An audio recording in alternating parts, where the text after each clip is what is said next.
Listo, casi casi que me están corriendo. Es broma, ya. Listo, no Ok. están diciendo de mí. Súper bien. Ok. Déjame, empiezo a grabar. Voy. Google Drive. Ok. Se va a ver más bonito si grabo nada más a nosotros, ¿verdad? Las preguntas te las leo de aquí, ¿verdad? Pues sí. Sí, si quieres. A ver. Muy bien. Ok.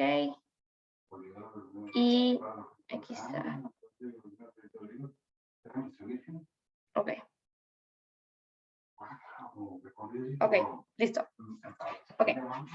Bueno, 1, 2, 3. Papá, ¿pueden de que hacer silencio porque voy a hacer ruido? Ok. 1, 2, 3. Good morning, Jessica. How are you? Hi, good morning, Ceci. I'm really happy to be here with you. Thanks to you. I'm so excited to know your perspective about all this topic. Okay, I'm gonna start with the first question of the interview. Jessica, what is your perspective on all of the street feminicides and sexual harassment? And how did you acquire that perspective? Thank you, Ceci. Well, first of all, these street harassments, these attacks to women are not right.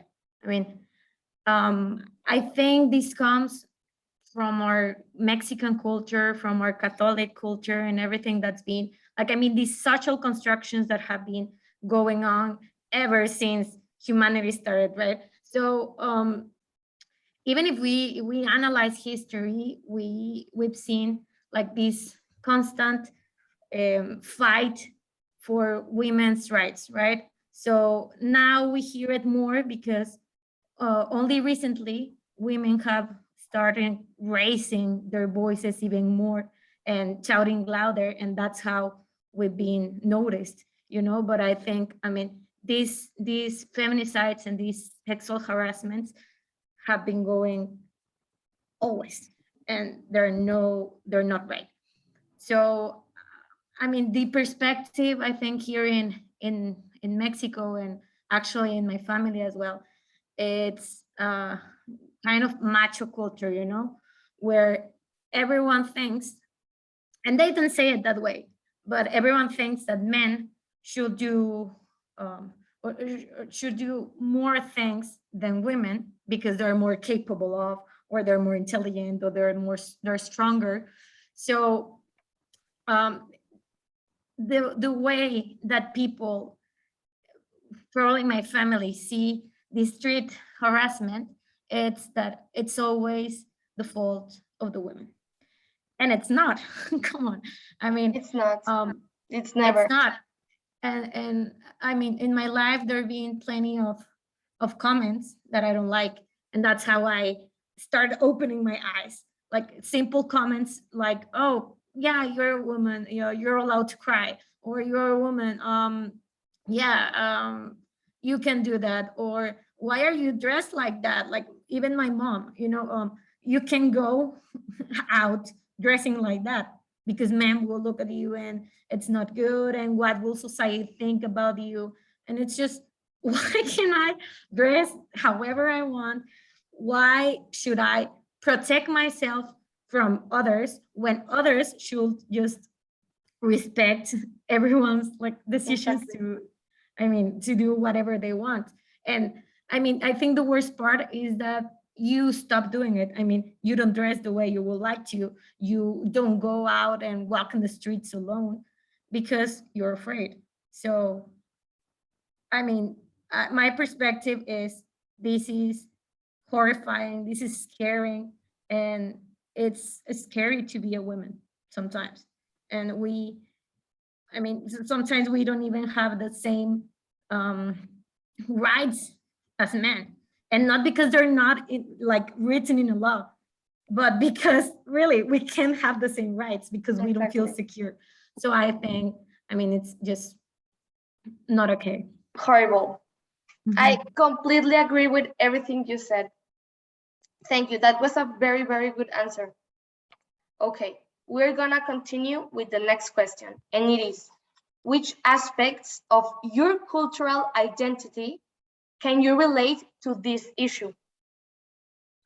Yeah, so making like recap of what I just said, I think some of these things, like to point three of them. First is I'm Catholic Christian. So ever since I was small, people have told me like, um, yeah, you should, I mean, follow these principles. You shouldn't wear this. You should act like this. Um, this is just the way things are. Okay, so it's actually pretty. I mean, if you analyze it, it's pretty amazing seeing that.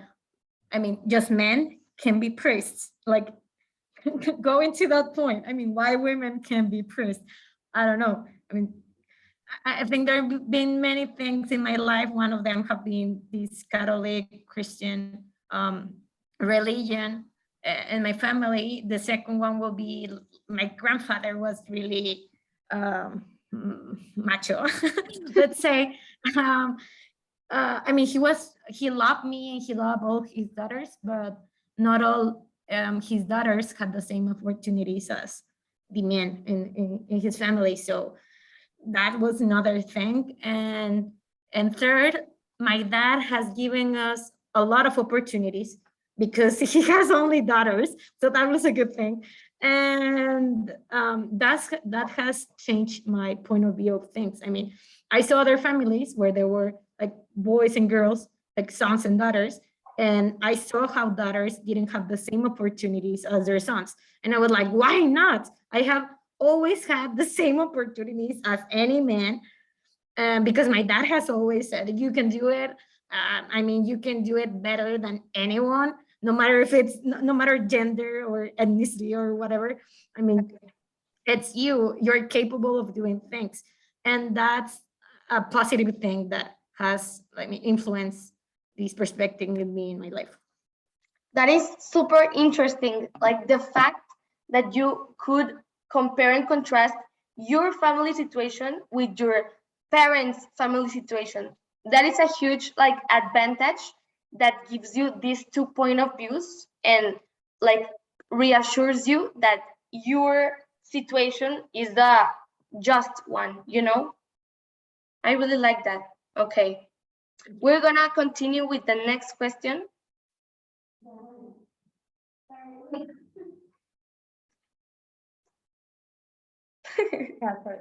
Okay, no worries. I'm back.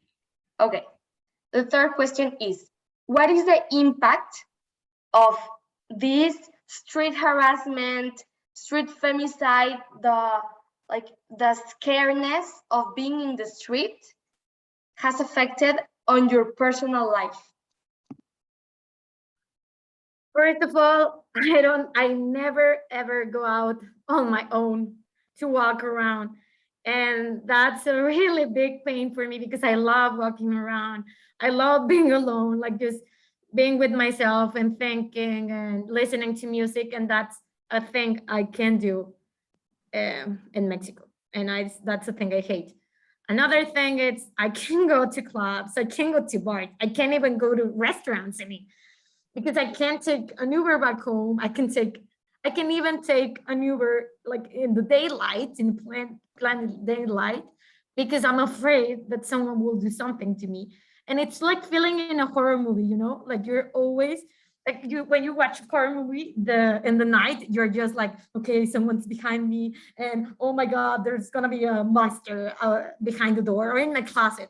That's the way I feel all the time. So imagine you go out and then it's I don't know 1 p.m. in the afternoon, plenty of light and everything, but you're still afraid because there's no hour for people to harass you.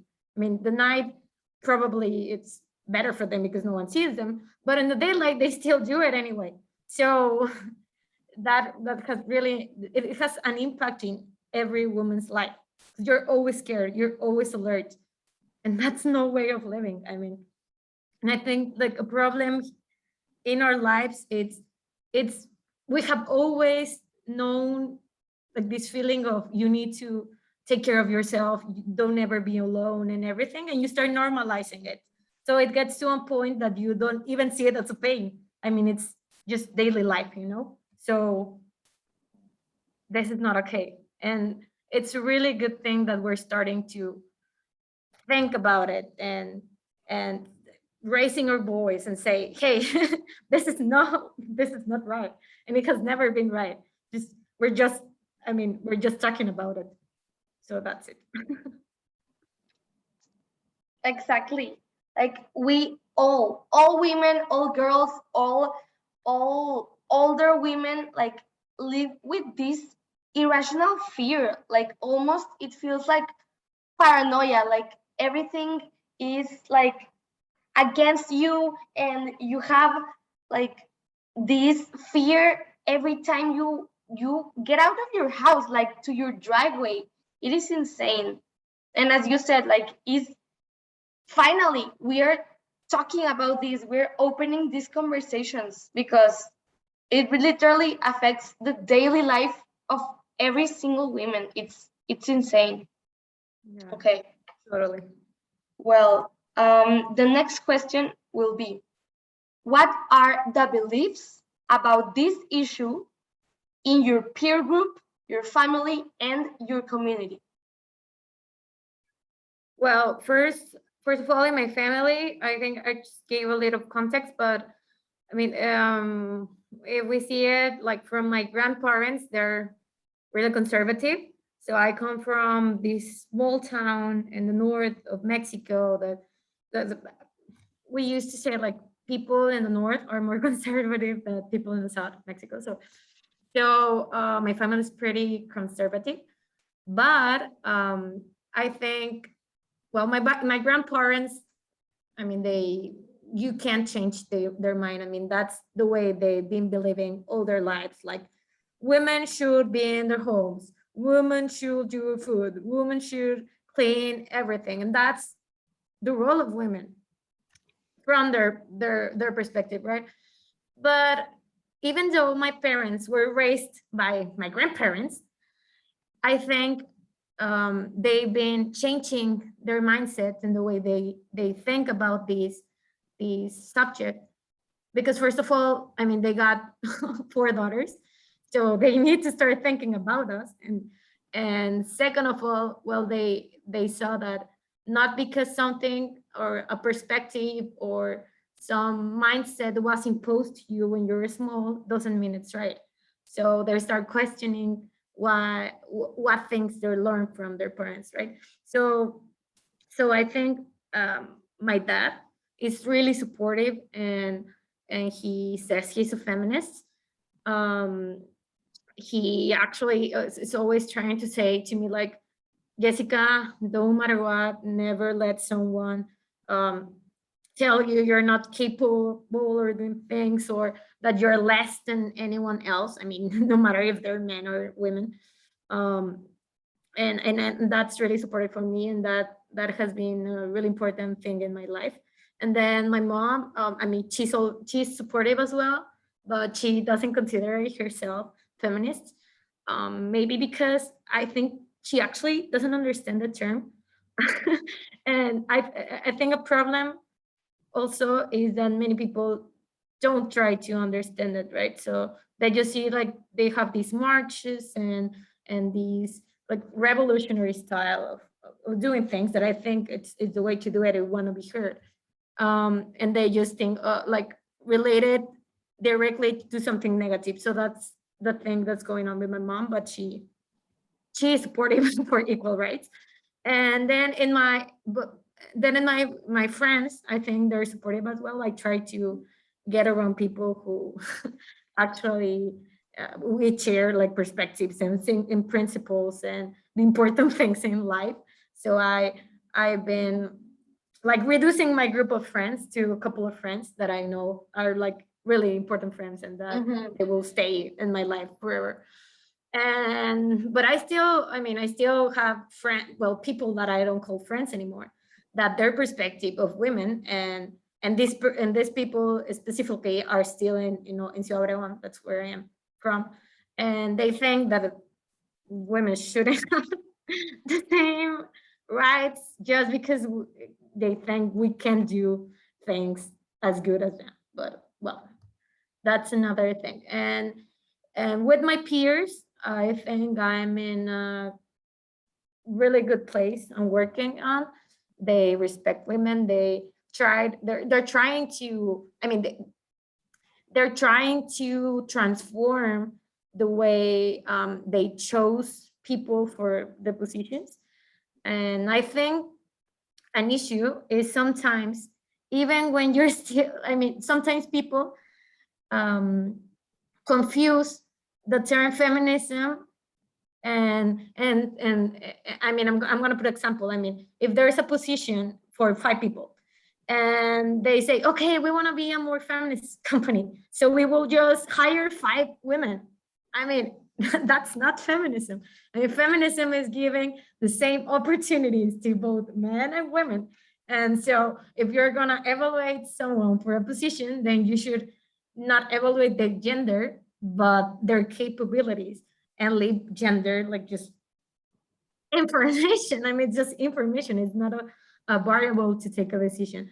So I think we're progressing, but we still have a lot of things to work on. Exactly. I agree so much, because these people, as you mentioned, like, hear feminist and instantly hear women better than men.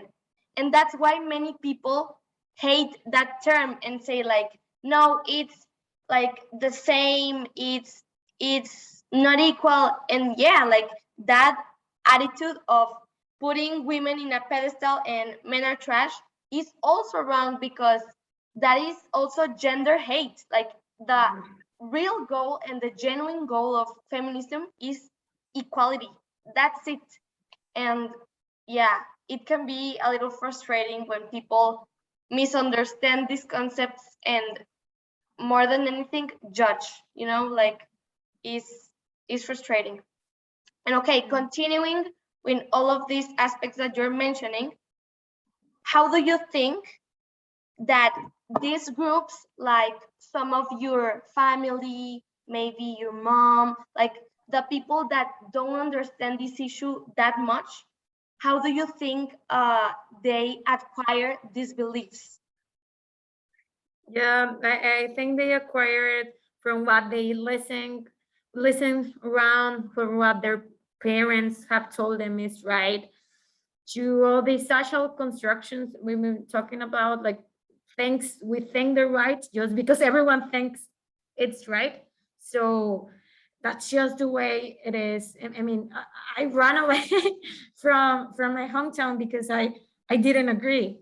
I mean, I didn't agree with the social constructions. I didn't agree on their principles, on what they believe in. So I mean, when you're surrounded by people that think that way, you instantly start thinking that way. So that's why they tell you all the time, like, tell me the 5 people you hang out the most, and then I'll tell you who you are, right? So that's the thing I think happens. And another thing, I mean, one is who is around you, and the other one is that sometimes we tend to be ignorant. I mean, sometimes we listen something and we say, yeah, that's right, you said it, because you have a master in whatever the hell you want to be, sorry, whatever you want it to be. And just because of that, we validate whatever opinion they got, and we don't have an opinion made and construct by ourselves. So I think we're just ignorant sometimes, and too ignorant, or I mean, I think something is being ignorant, and something even worse is not caring of being ignorant. So I think that's our problem. Sometimes we don't even care. That's why you think what others think. Exactly. Exactly. You cannot blame ignorance. What you need to blame is indifference. That is a true problem. When people know that there is some violence, some harm, and just look away. That's the real problem. I totally agree with you. Okay. The next question that I'm going to ask you is, how do you think, after mentioning all of this, how do you think these violence towards women, these street harassments, these feminicides are present in Mexico? In what shape, in what form, how? It's really difficult because it's present everywhere. I mean, it's even part of us, I guess. I mean, saying machismo, macho culture, it's part of Mexico's culture, and it's really hard to face it and really hard to acknowledge it. But it is what it is. So I mean, we feel it when we go to the streets. I mean, we feel it when you're at work. We feel it in your family just when they tell, hey, your dad is sitting and you haven't taken the food to him. It's just like, oh, well, he can stand up and take it himself. I mean, I can take it to him because I love him and I will do it anyway. But I mean, it comes from why you said it, okay? So if it's just like serve just because you want to be kind, then do it. But if it is because he's a man and I'm a woman, then it's not right. So I think it's present every day in every conversation, even in conversations with your family, with your friends, in these memes and jokes also. I mean, sometimes this has happened with my friends before. I mean, sometimes my friends think that saying a joke or talking or diminishing women or other women that are not his friends, it has no harm, but actually it does. I mean, every single comment you do, it has an impact, it has a consequence. So if we don't start changing that from that small things, then I mean, we will never end these actions towards women and everyone. I mean, at the end, we're just fighting for rights for everyone. No, we're not fighting for rights of women, just we're fighting for rights for everyone. So. For everyone. Wow. Okay. I literally wanted to cry when you said, I didn't expect that answer. When you said it is in all of us, because that's so true.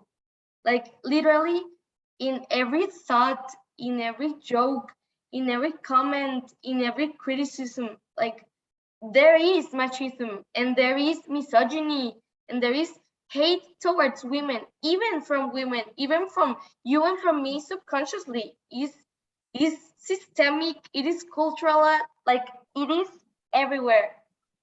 And like I already knew that, but just now I remember it. Like it is very hard. It is like okay. I really love like all of these dialogue, this exchange of ideas, and I think now we are ready to transition into the image part of the interview. This is just like a little part where I'm gonna show you 3 images of 3 artistic expressions that are like activism towards feminicides. You know, like feminist groups did these artistic expressions and installations in the cities in different countries, and I'm gonna show you now. Okay. Okay. You can see that. Wow. Yeah. This, Wow, that. this Yeah, I see it. I see it now. okay. First, But I can hear you. I don't know why. you can't hear me. Now I do. Now I do. Maybe because the phone was. I don't know if the phone is. Okay. Let Yeah, me. but I've seen it. Okay. You have to Like get technical problems. Okay. Well, I'm gonna talk to you about this installation.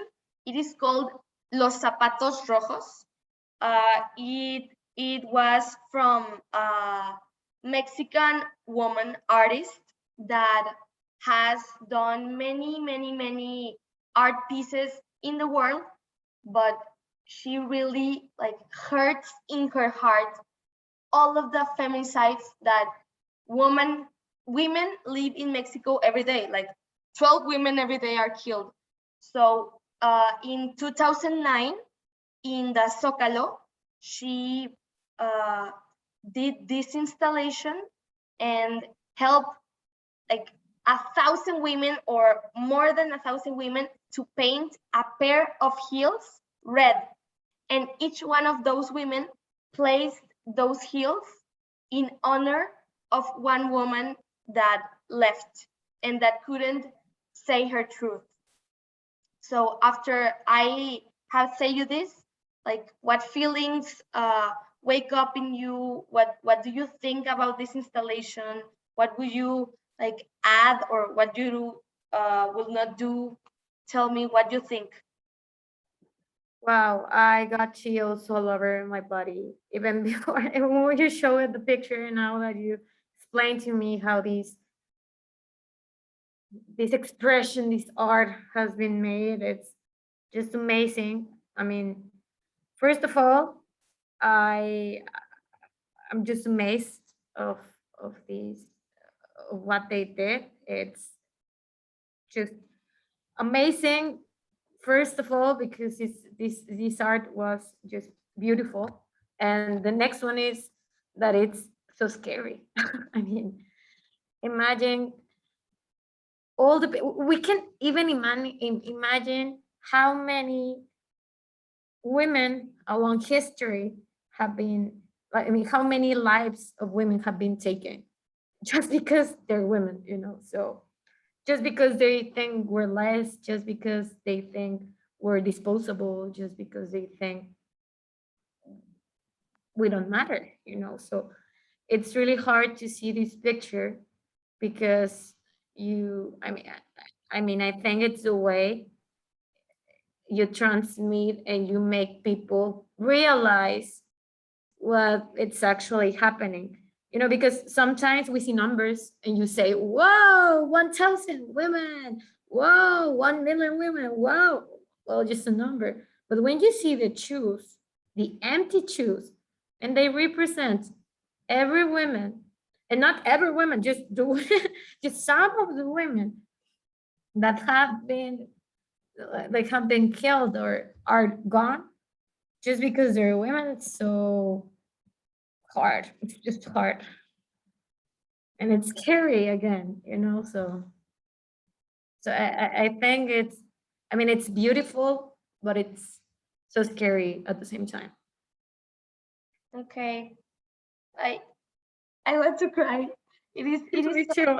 It is horrible. Like it is scary, and like seeing those shoes, I feel like she didn't come home. Like she left her shoes in her bed. I think this is a very creative and smart way to make people feel empathy and feel the grief of all the families, all the husbands, all the daughters, all the sisters, because those women were not just women.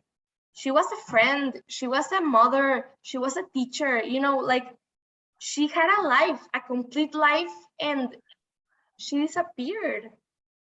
She's gone, right? She's gone. Yeah, it is and hard to process. really, yeah, I'm just shocked, I guess. And this picture also reminded me, I'm gonna be no, it's not actually, it's not that different.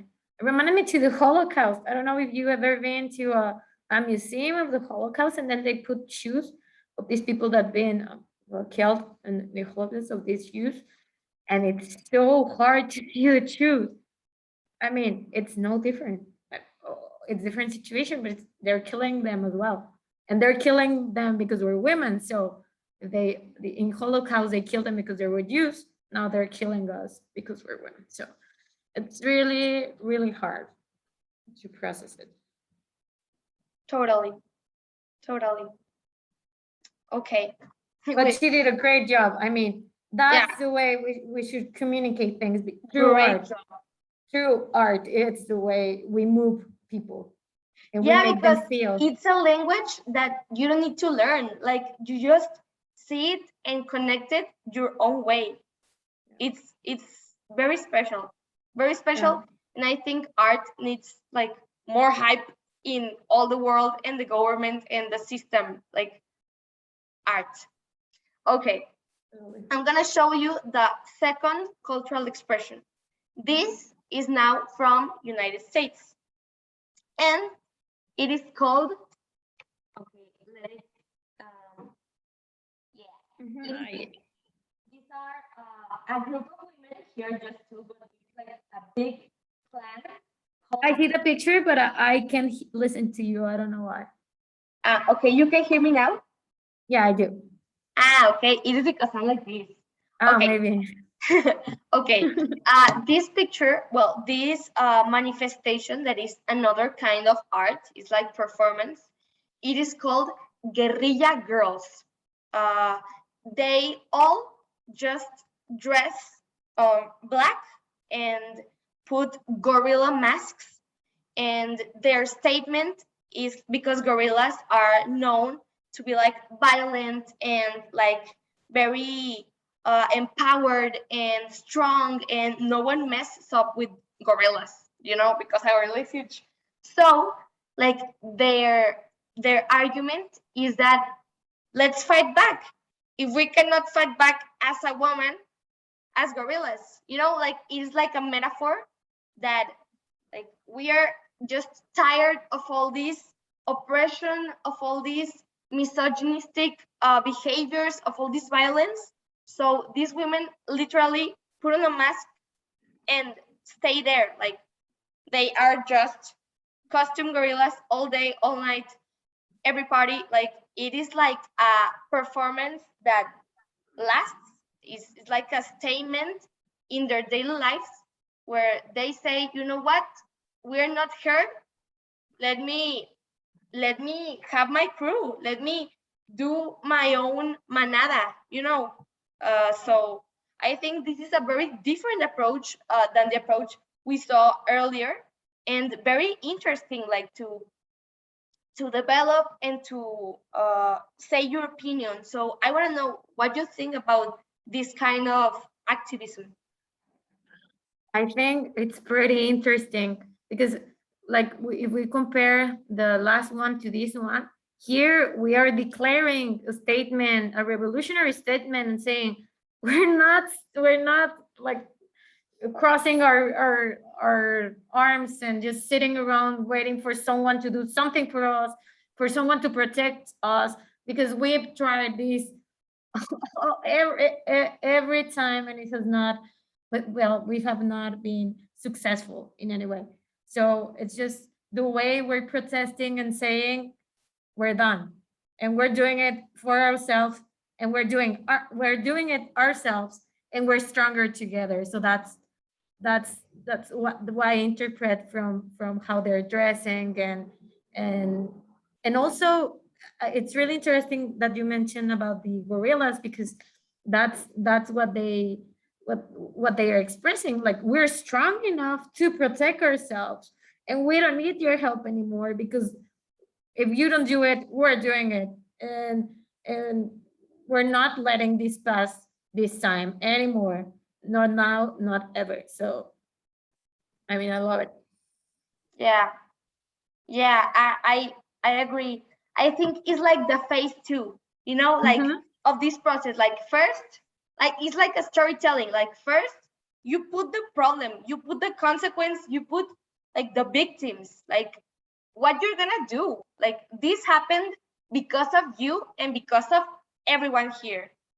And then I think these guerrilla girls are saying like, okay, I'm gonna do this. Like I am strong and I am like empowered, just like a gorilla. And just because I'm a woman, you don't need to treat me like I'm inferior and like I am weak and I am I don't know, like I'm supposed to obey to you, you know. I think it's, as you said, revolutionary. That is the exact word.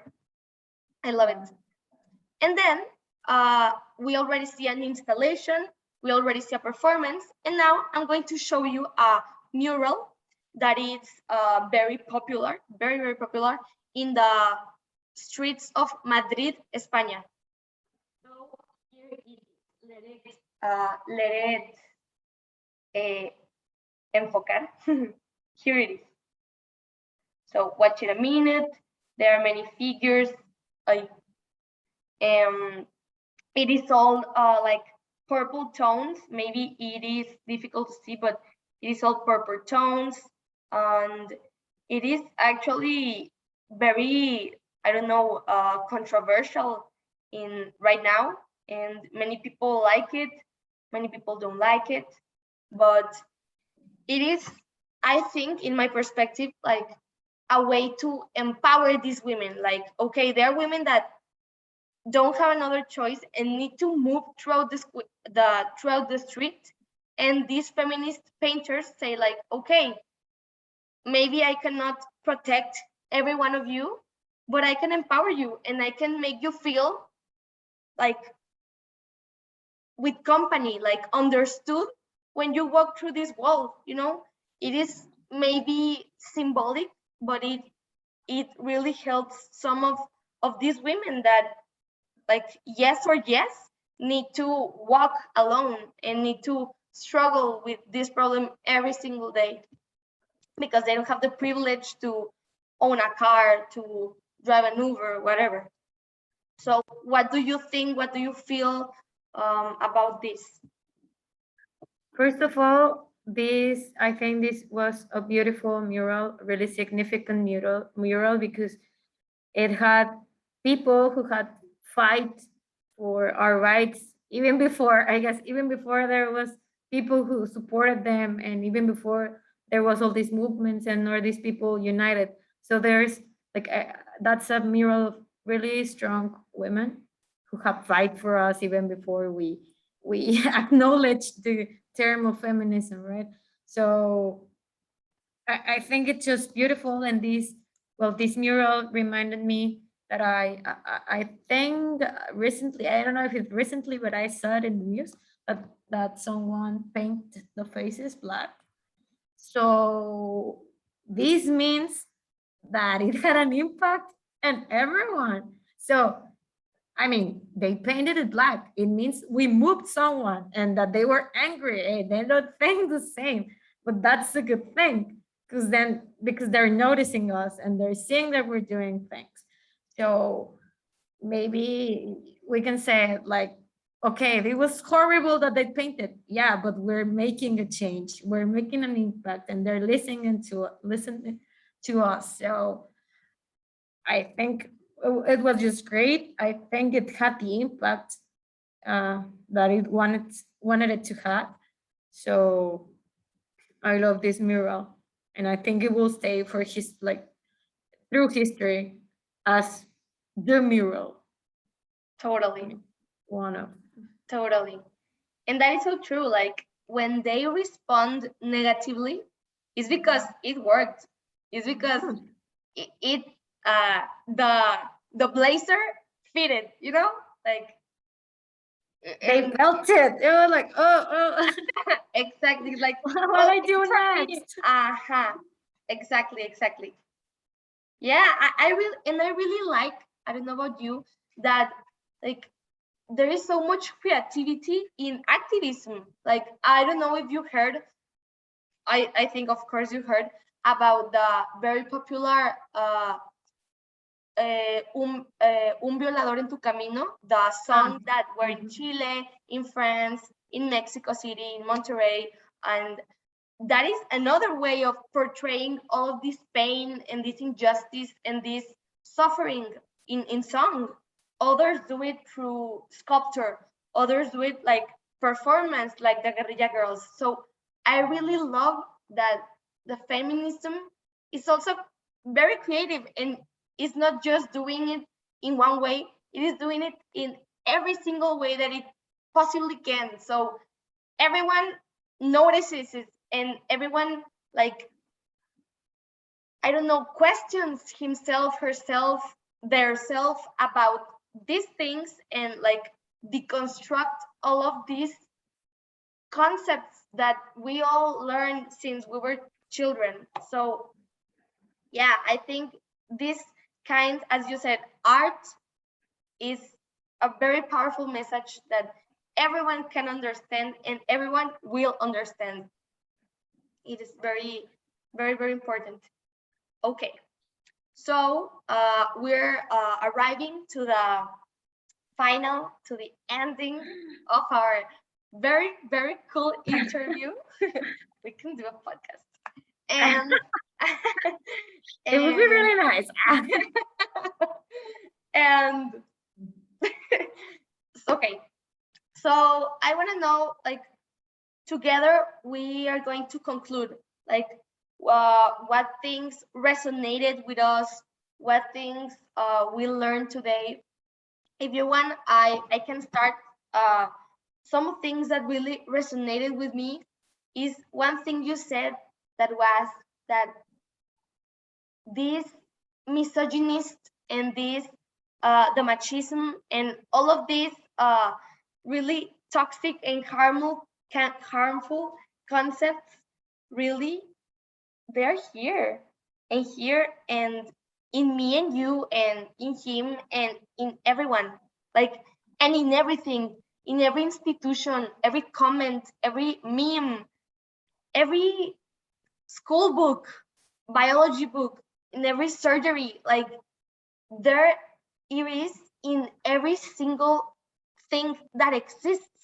And that's why it is such a big problem, and it's such a big challenge to eliminate it, because it is, we breathe it, you know, we are it. So that is something that I have, like, never put it into words.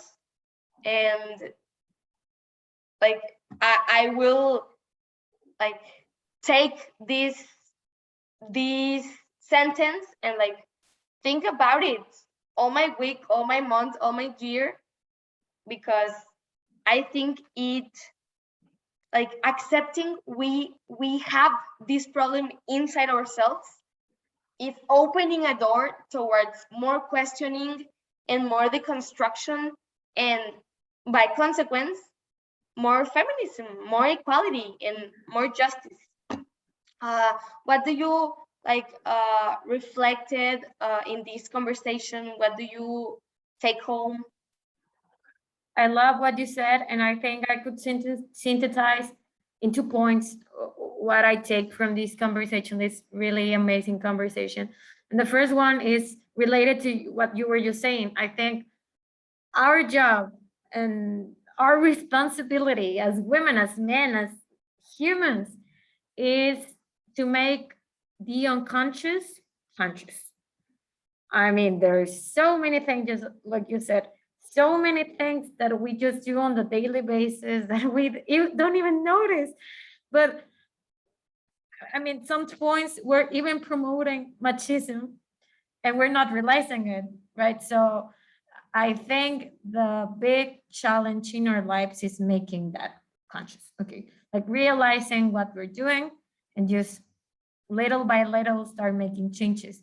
And my second point will be about the expression of art. That I love your comment at the end. We can talk about these, I mean, more detail later in a coffee or something. But I think, like, we as humans started, like, trying to simplify things in our lives, and one simplification in human life was language. So we talk things with words, but there's no way, and there's no way we can express everything we're feeling through words. So I think art is the way we communicate, and art is the way we express what we can express with words. And it's the way we get to people and make them angry and make them happy and cause empathy in them. So my point here is everyone will have their own expression of art, but we need to give ourselves the opportunity to express it. So I think a really important thing is for us to giving ourselves the opportunity to start thinking how, through what channel, through what type of art can I express what I think about this situation. So I think we have a lot of things to work on, and not only as women, but also as persons, right? As humans, and question everything, every social construction, every principle, every thought, every mindset, everyone, everyone ever imposed on us, and think for ourselves, and just make a decision and make a statement of what we, as Ceci, as Jessica, think of every situation. So that's what I take. It was beautiful talking to you. Very beautiful. I'm like so proud of all the reflection that you have made throughout the years, because all the things that you say to me, I infer that is like all your process, all your life process and questions and the constructions. And I I want to say that thank you really for like giving you this time, this very special time, and thank you for making me realize many things, make me question many things, and I don't know, sharing and dialoguing. I really love this conversation. Thank you very much, Jessica. I hope you have a very wonderful day, very wonderful week, month, life, and that you continue inspiring others towards equality, towards justice, towards love, towards human to human connections that are healthy, like continue to giving that seed to your friends, family, peers, and continue growing this plant on yourself. Thank you very much. No, thank you, Ceci, for this space. Thank you for thinking of me to this interview, and it was just amazing talking to you. Thank you for everything, and yeah, you can listen to us in our podcast next Thank you. next week. Goodbye. Okay, Bye, I'm thank gonna you. stop